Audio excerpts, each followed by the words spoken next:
Bab 7, respirasi sel. Kamu boleh buka pada muka surat 114 buku teks ya. Muka surat 114 buku teks KSSM biologi lah ya, bahasa Melayu punya. Jadi untuk bab yang ketujuh ni iaitu melibatkan respirasi sel. Jadi cikgu pergi dulu secara sekali lalu apa benda yang kamu akan belajar dalam bab yang ketujuh ni. Dia tak terlalu banyak lah, sedikit sahaja. Kita ada pengenalan dia. Apa benda tu respirasi sel? Lagi nak fahamkan tentang respirasi sel. Ataupun kamu boleh buka juga muka surat 114 ni, ada penerangan dia kat situ lah. Kemudian kita nak pergi tentang jenis respirasi sel.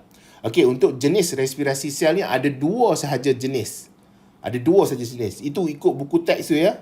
Dia ada tulis kat situ jenis respirasi sel ada dua sahaja. Yang pertama adalah respirasi aerob. Ni, yang pertama adalah respirasi aerob. Yang kedua adalah respirasi anaerob. Dua jenis ni saja. Dia tak ada 3 ke 4 ke, tak ada. Ada dua jenis ni saja. Yang pertama adalah respirasi aerob. Mudah je respirasi aerob ni dengan kehadiran oksigen. Itu yang kamu tahu, ada oksigen. Cikgu write ada oksigen. Untuk respirasi aerob. Untuk respirasi anaerob ni tidak ada oksigen. Jadi apa fungsi dia? Untuk respirasi ni fungsi dia adalah untuk hasilkan tenaga. Tenaga kimia dalam bentuk ATP. Itu fungsi utama dia. ATP ni duk cerita daripada bab yang kedua sampailah bab yang ke-6 tentang ATP kan. Jadi hopefully kamu tak pening kepala lah ya, tak pening kepala. ATP ni penting. Jadi ada dua cara macam mana kita nak dapatkan ATP. Dalam jenis respirasi sel ni, yang pertama adalah oksigen. Dengan kehadiran oksigen. Oksigen tu digunakan untuk pecahkan molekul glukosa kepada ATP. Satu lagi tanpa kehadiran oksigen. Tanpa oksigen di sini. Iaitu kita panggil sebagai respirasi anaerob. Kemudian kita ada laluan alternatif. Kita dah pergi jenis respirasi ni. Kemudian ada satu lagi kita panggil sebagai laluan alternatif untuk dapatkan tenaga. Okay, laluan alternatif untuk dapatkan tenaga iaitu melalui proses fermentasi. Melalui proses fermentasi. Dengan proses fermentasi ni, dia akan membantu dalam proses mendapatkan tenaga bila keadaan-keadaan tertentu berlaku. Okey, dia bukan jenis ya, dia bukan jenis respirasi. Fermentasi ni bukan jenis respirasi. Dan dia juga bukan berada di bawah respirasi anaerob, bukan. Penerangan tentang respirasi anaerob ni tidak ada dalam silibus kamu. Dalam buku teks tak ada. Dia hanya masuk kepada respirasi aerob, terus dia masuk fermentasi. Dia cerita sedikit saja tentang respirasi anaerob ni tanpa oksigen. Dan memang kalau kamu baca secara detail, carilah Google ke apa ke, fermentasi ni dia bukan berada di dalam respirasi anaerob. Dia agak complicated sebenarnya penerangan dia. Okey, perbincangan dia tu agak panjang lah tentang respirasi anaerob ni. Yang dia selalu dikaitkan dengan cara bakteria ataupun organisma-organisma yang kecil ni untuk mendapatkan tenaga ni. Jadi tak perlulah ya nak cerita lebih-lebih tentang respirasi anaerob sebab tidak ada dalam silibus. Yang penting kamu nak kena faham, jenis respirasi sel ni ada dua, jenis respirasi aerob dengan anaerob. Aerob tu guna oksigen untuk hasilkan tenaga, anaerob ni tidak gunakan oksigen untuk hasilkan tenaga. Dan kita ada laluan alternatif. Ingat tu, laluan alternatif untuk dapatkan tenaga. Dia bukan berada dekat bawah respirasi anaerob, bukan. Iaitu laluan alternatif dia adalah melalui proses fermentasi. Apabila keadaan-keadaan tertentu berlaku. Ya, tu cikgu dah ulang banyak kali ni. Fermentasi dia bukan berada dalam respirasi anaerob. Respirasi ada dua jenis, respirasi aerob dengan anaerob. Fermentasi bukan berada di dalam respirasi anaerob. Bolehlah cari Google ataupun cikgu letakkan link ke kat bawah ke kat description ke, ada artikel tentang respirasi anaerob dengan fermentasi ni ya. Okey, kita bermula balik dengan apa benda yang ada dekat atas ni. Okey, untuk bagi penerangan kepada kamu. Cikgu besarkanlah. Okey, respirasi sel ni tujuan utama dia adalah untuk menghasilkan tenaga. Jadi untuk tenaga ni untuk apa? Untuk keperluan semua sel hidup. Jadi sel tu kalau dia hidup, dia perlukan ATP. Dia ulang banyak tentang ATP ni. Jadi tanpa ATP ni sel akan mati. Jadi respirasi sel ni dia membantu dalam proses penghasilan ATP. Dan di dalam proses respirasi sel ni, dia akan berlaku proses pengoksidaan molekul organik. Jadi molekul organik ni adalah glukos lah. Ataupun gula ringkas. Yang paling mudah sekali adalah glukosa. Okey? Ataupun kita ada fruktosa ke, galaktosa ke. Jadi ikutlah. Ataupun amino acid ke, asid lemak ke. Jadi boleh dia pecahkan untuk jadi ATP. Tapi yang paling mudah sekali, paling banyak sekali berlaku adalah glukosa lah ya. Jadi proses pengoksidaan molekul organik melalui beberapa peringkat bagi bebaskan tenaga. Bebaskan tenaga ni ATP inilah. Untuk kita pecahkan glukosa ni jadi ATP. Jadi dia akan hasil tenaga untuk keperluan aktiviti sel hidup. Ni tenaga ni diperlukan untuk aktiviti sel hidup. Sel tu kalau dia nak hidup, dia kena ada ATP ni. Dia punya sumber utama dia untuk diteruskan kehidupan dia. Dan substrat utama bagi respirasi sel ni adalah glukosa. Kan cerita tentang glukosa kan. Itu substrat utama dia. Dan sekarang ni kita pergi kepada jenis untuk respirasi sel. Cikgu naikkanlah ya. Jenis. Kita pergi pada jenis yang pertama, iaitu respirasi aerob. Respirasi aerob ni berlaku dengan kehadiran oksigen. Kamu boleh buka muka surat 115. Tadi muka surat 114 kan? Betul tak? 114, 115. 115. Cuba padamlah, yang lain-lain ni tak guna. Dia semak je. Ya. Jadi respirasi aerob ni dia berlaku dalam kehadiran oksigen. Dan dia akan hasilkan tenaga kimia, iaitu ATP itulah ya. Dia mesti ATP. Jadi dia bermula dengan proses glycolysis. Jadi cikgu lukis sekejap ni. Kita ada sel. Ni sel. Okey. Kemudian kita ada mitokondria. Kita ada sel ni. Kat tengah tu kita ada mitokondria. Ya, sel mitokondria. Jadi dia akan bermula dengan macam mana? Dekat luar sel ni ada glukosa lah. Glukosa akan masuk ke dalam sitoplasma. Jadi dia akan masuk dalam sitoplasma. Glukosa dah ada dekat dalam sitoplasma. Jadi dekat dalam sitoplasma ni akan berlaku apa? Akan berlaku proses yang pertama yang dipanggil sebagai glycolysis. Jadi di mana dalam proses glycolysis ni, glukosa akan dipecahkan jadi pyruvate. Glukosa akan dipecahkan jadi pyruvate. Okey. Ini berlaku dekat mana? Dekat sitoplasma. Dipecahkan jadi pyruvate. Berapa banyak pyruvate? 2 pyruvate sebenarnya ni. Dipecahkan jadi 2 pyruvate. Okey. Dipecahkan jadi 2 pyruvate. Pyruvate ni akan masuk ke mana? Dia akan masuk ke dalam mitokondria. Dia masuk ke dalam mitokondria. Okey. Bila dia masuk ke dalam mitokondria, kat sini nanti dia akan guna oksigen. Okey, dia akan guna oksigen. Kemudian dia akan hasilkan apa? Dia akan hasilkan ATP, dia akan hasilkan air, dia akan hasilkan karbon dioksida. Okey. Jadi sekali lagi cikgu ulang. Untuk proses respirasi aerob ni, untuk dia hasilkan tenaga kimia dalam bentuk ATP ni, glukosa daripada luar sel. Glukosa datang daripada mana? Datang daripada sistem pencernaan. Kita makan nasi. Nasi itu dipecahkan oleh enzim amilase dekat dalam mulut. Ditelan masuk ke esophagus, pergi ke perut, pergi ke duodenum. Dipecahkan lagi, ada amilase kat situ. Kemudian dia jadi maltosa. Kat mulut ada maltosa. Dia pecah kanji itu jadi maltosa. Kemudian dekat duodenum pun ada penghasilan maltosa. Kemudian dekat ileum tu nanti ada pemecahan lagi oleh maltase. Kemudian dia akan jadi glukosa.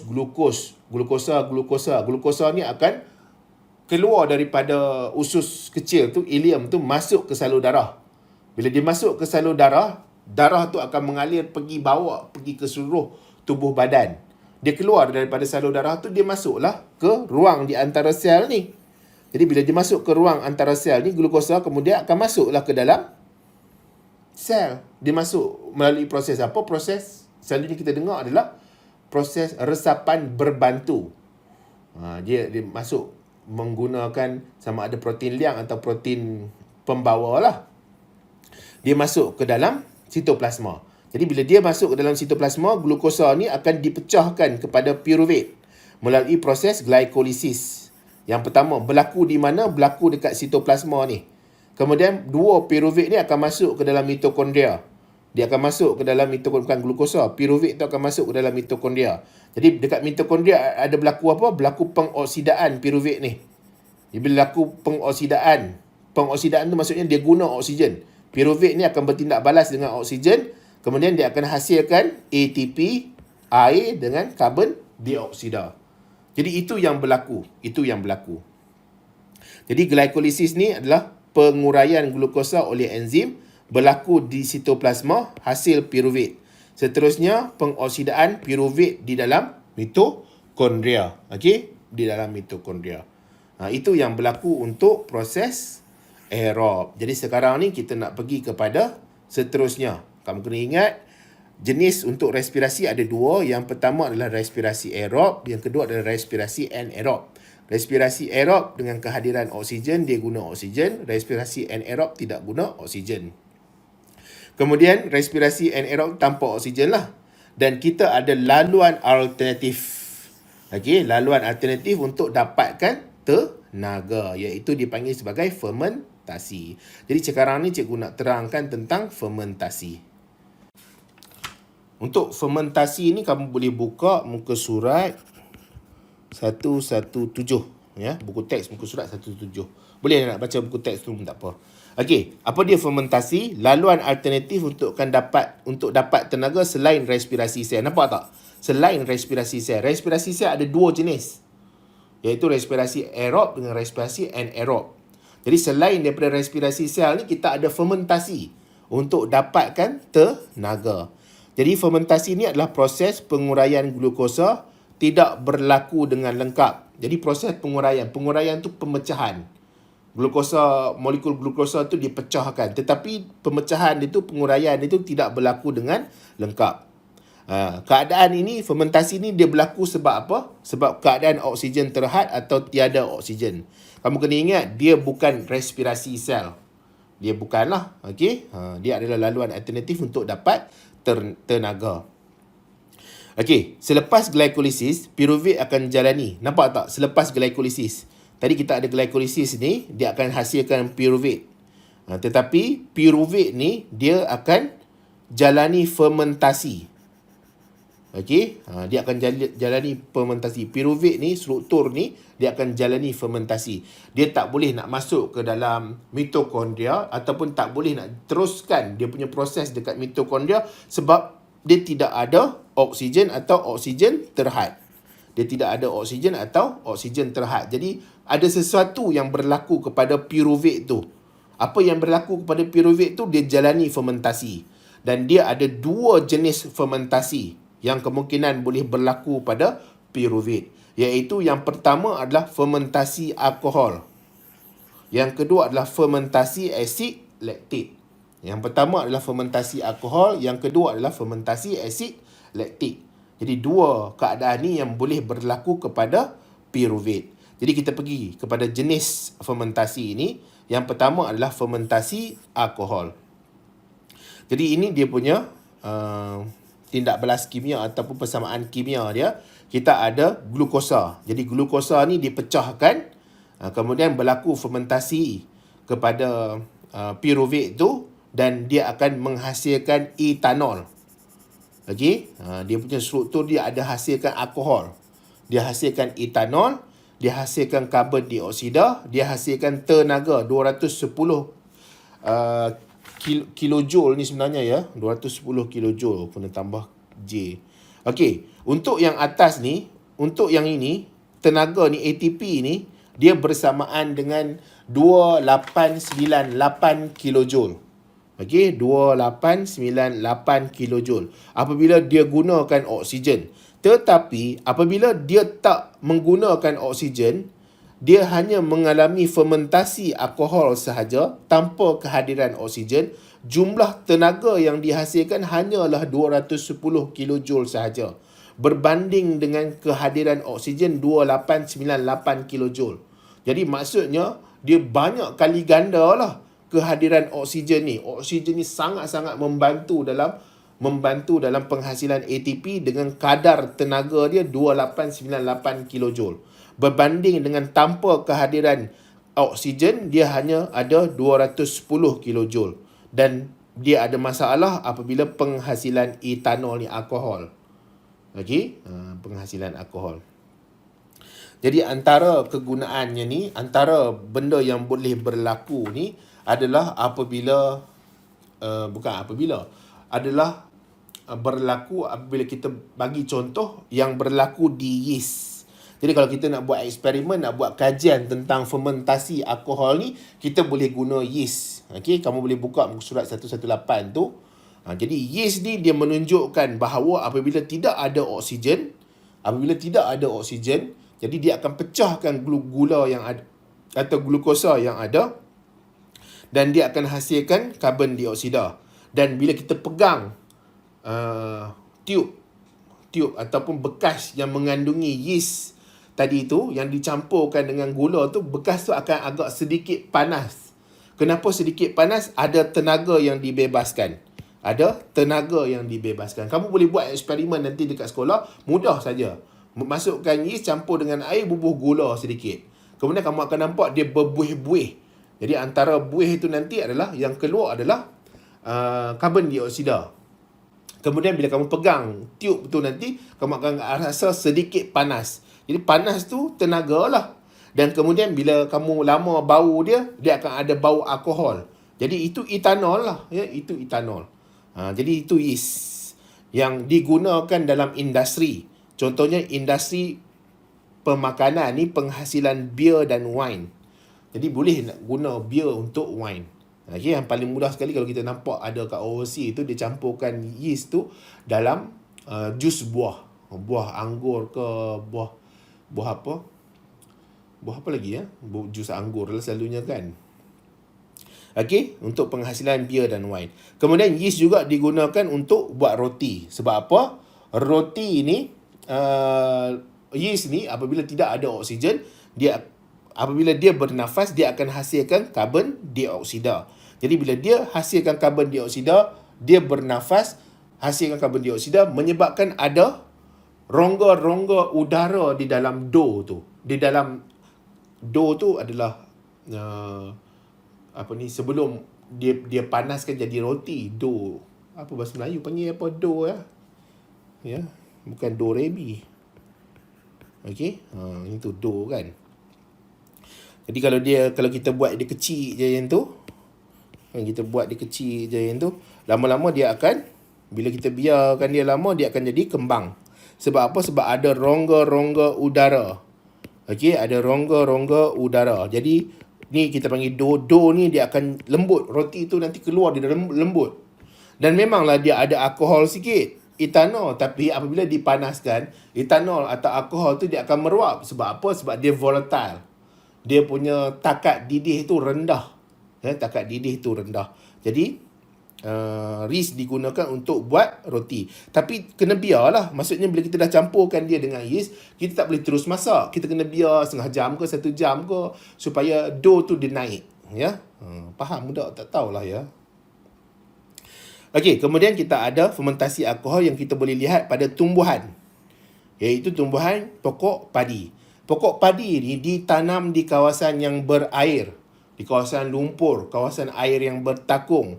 Jadi bila kawasan berair ni dia kurang oksigen. Jadi bahagian akar itu kemungkinan akan tenggelam. Jadi bila tenggelam dia akan susah dia nak dapat oksigen.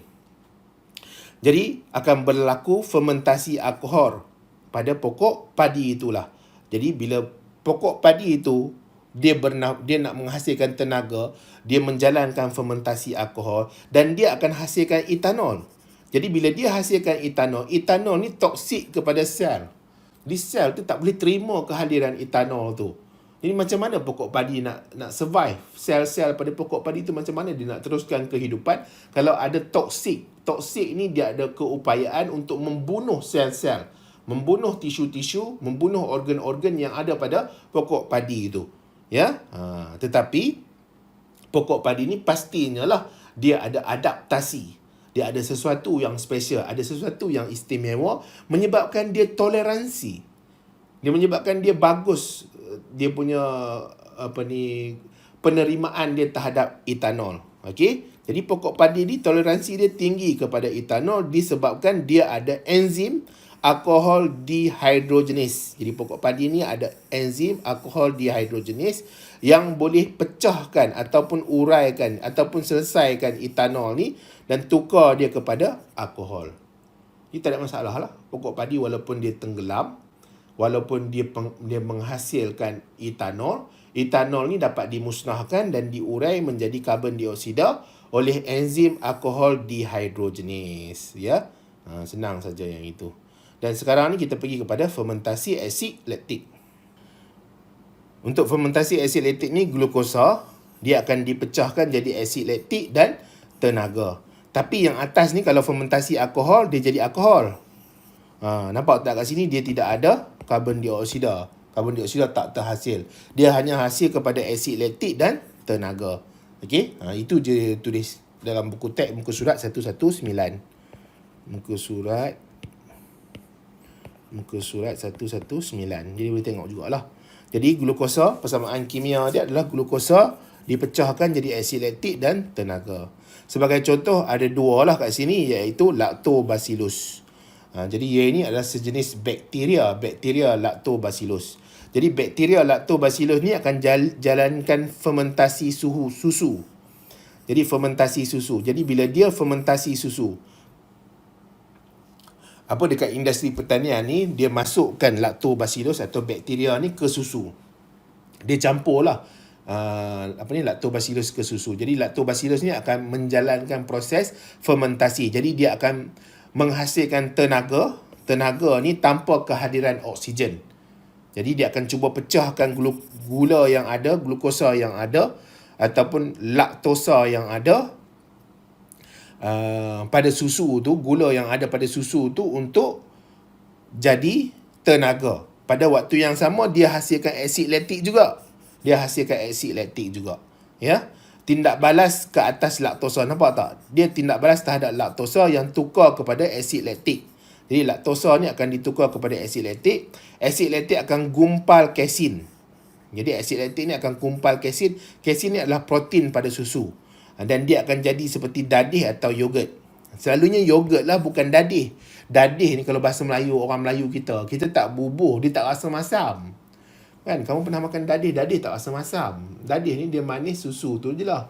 Macam mana nak buat, kita bubuh agar-agar saja kan. Dia lebih kepada yogurt sebenarnya. Sebab yogurt ni kalau kita makan dia rasa masam. Disebabkan ada kehadiran asid laktik yang berasal daripada laktosa yang dipecahkan oleh lactobacillus tadi tu kepada asid laktik. Jadi asid laktik ni akan gumpalkan kesin. Jadi susu tu nanti dia akan dalam bentuk gumpal atau bentuk pekat. Ya, sebab itulah asid laktik ni sebagai punca masam. Dia tak susah pun benda ni ya, lactobacillus ni. Nak ulang ke tak payahlah ulang. Okey, kemudian kita ada sel otot. Jadi sel otot. Jadi untuk sel otot ni dia ada sedikit gambar rajah sini ya. Okey, sel otot apabila aktiviti cergas. Aktiviti cergas ni aktiviti yang lasak lah. Yang memerlukan banyak tenaga. Pergerakan dia banyak. ATP dia perlu banyak untuk otot tu mengecut dan mengendur. Jadi oksigen diguna dengan lebih dan oksigen ni mestilah dibekal oleh darah. Darah bawa oksigen. Darah apa yang bawa oksigen? Darah sel darah merah yang bergabung dengan hemoglobin tu akan bawa oksigen. Jadi oksigen akan pergi ke seluruh sel, terutama sekali otot. Sebab apa? Sebab dia jalankan aktiviti yang cergas. Jadi otot tu perlu kecut dan kendur, dia menggunakan ATP. Tetapi masalahnya oksigen nak dihantar tu, oksigen yang diambil oleh tubuh badan tu tak cukup. Oksigen tak cukup yang menyebabkan otot ni dia alami hutang oksigen. Tapi otot tu kena kecut dan kendur. Kena juga ada ATP untuk bantu dia kecut dan kendur. Tapi masalahnya oksigen tak cukup. Bila oksigen tak cukup, dia akan mengalami hutang oksigen. Maksudnya pengambilan oksigen tu adalah kurang berbanding dengan penggunaan. Ya, kurang. Jadi menyebabkan glukosa tidak urai sepenuhnya. Glukosa tak urai sepenuhnya lah. Dia pecah jadi piruvate. Piruvate tu dah masuk ke dalam mitokondria. Dia tak boleh berlaku pengoksidaan terhadap piruvate tu. Sebab apa? Oksigen tak cukup.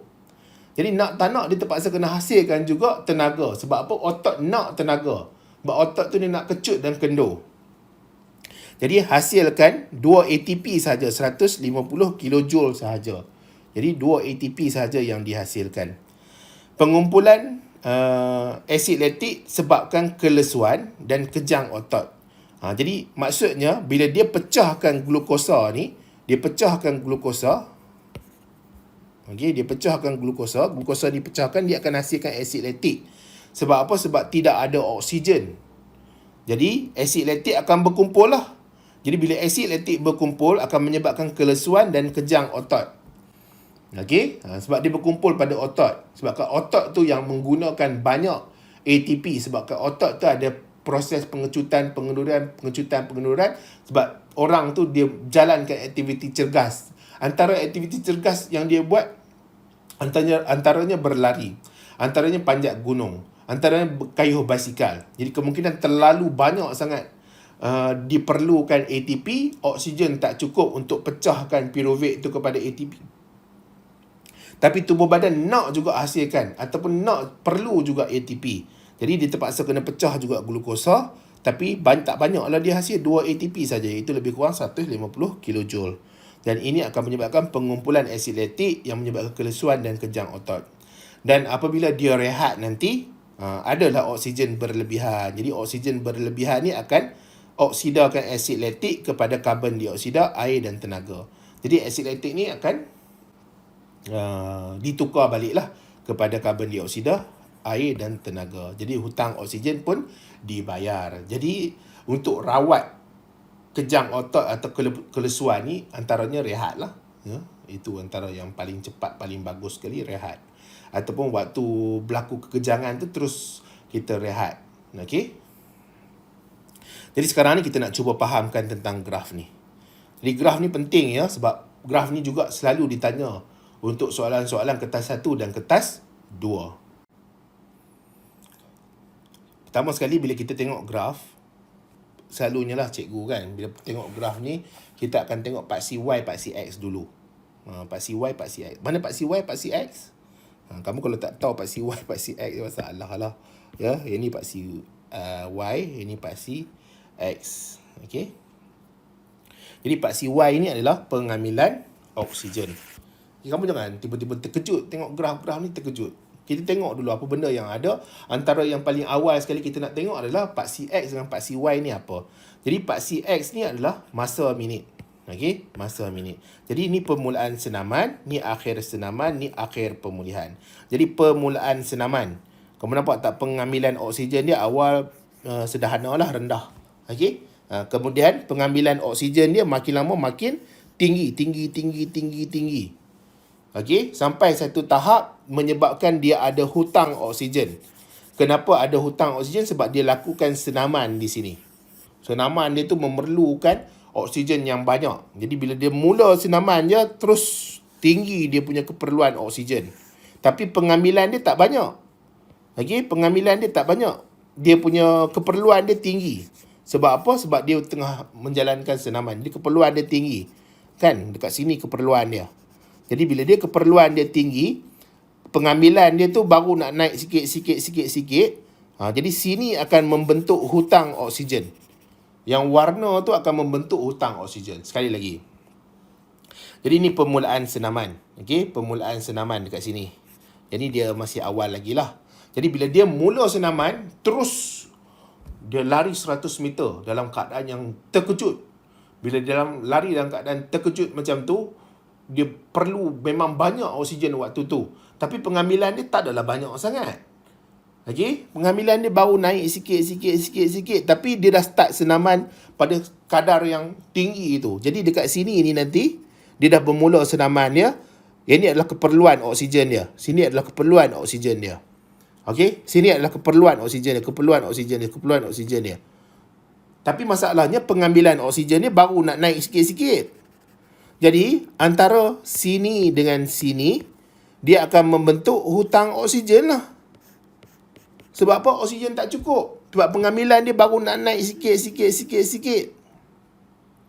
Okey? Dan ini akan menyebabkan dia ada hutang oksigen di sini. Bila hutang oksigen di sini, dia akan ada pengumpulan asid laktik.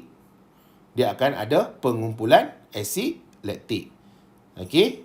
Kemudian dia berhenti. Dia tak apa ni lah. Orang kata apa? Dia tak perlu banyak sangatlah oksigen. Jadi oksigen tu mula diambil. Jadi diambil, dia bayar balik hutang oksigen. Ambil, bayar balik hutang oksigen sehinggalah hutang oksigen dah tak ada dah untuk dibayar pada kawasan ni. Okey.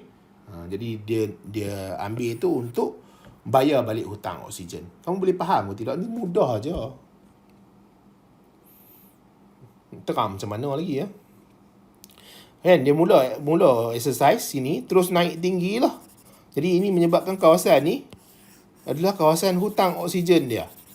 Tetapi pengambilan oksigen dia tu makin lama dia tak sebanyak mana. Dia makin meningkat lah pengambilan oksigen dia. Tapi keperluan dia dekat sini. Jadi antara keperluan dengan pengambilan dia tu ada jurang, ada julat di situ. Jadi contohnya, dia perlu oksigen sebanyak 70 oksigen contohnya. Tapi dia ambil berapa? 10 saja. Okey, dia ambil tolaklah 10 oksigen. Jadi dia hutang berapa? Hutang 60 oksigen. Tubuh badan dia hutang. Jadi 60 oksigen ni dia akan hutang dan dia akan ada penghasilan asid laktik. Okey, dia akan ada penghasilan asid laktik. Kalau dekat sini pula, sini contohnya kat sini. Sini mungkin pengambilan dia 30. Hutang dia tetap 70. Sebab dia punya aktiviti exercise tu dia maksimum takap tu. Jadi 70 oksigen tolak 30. Jadi hutang dia pada ketika tu ada berapa? 40 hutang oksigen. Contohlah ni nak bagi faham. Ya, ada 40 oksigen. Jadi ada 70, ada 40, ada 30, ada 20. Tambah semua nanti ada 1000 contohnya. 1000 hutang oksigen. Jadi, bila dia dah berhenti, dia tak perlu lagi dah oksigen yang tinggi. Sebab apa? Sebab dia dah berhenti daripada dia punya aktiviti tu.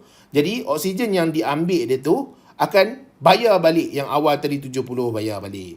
Yang kemudian ni 30 bayar balik. Yang 20 bayar balik. Bayar sikit. Lama-lama habis lah. Tak ada langsung dah daripada 1000 ni tak ada dah hutang. Okey? Dan hutang oksigen tu, dia akan bayar oksigen tu balik. Oksigen tu akan tukarkan balik asid laktik itu kepada air, karbon dioksida dan tenaga. Okey?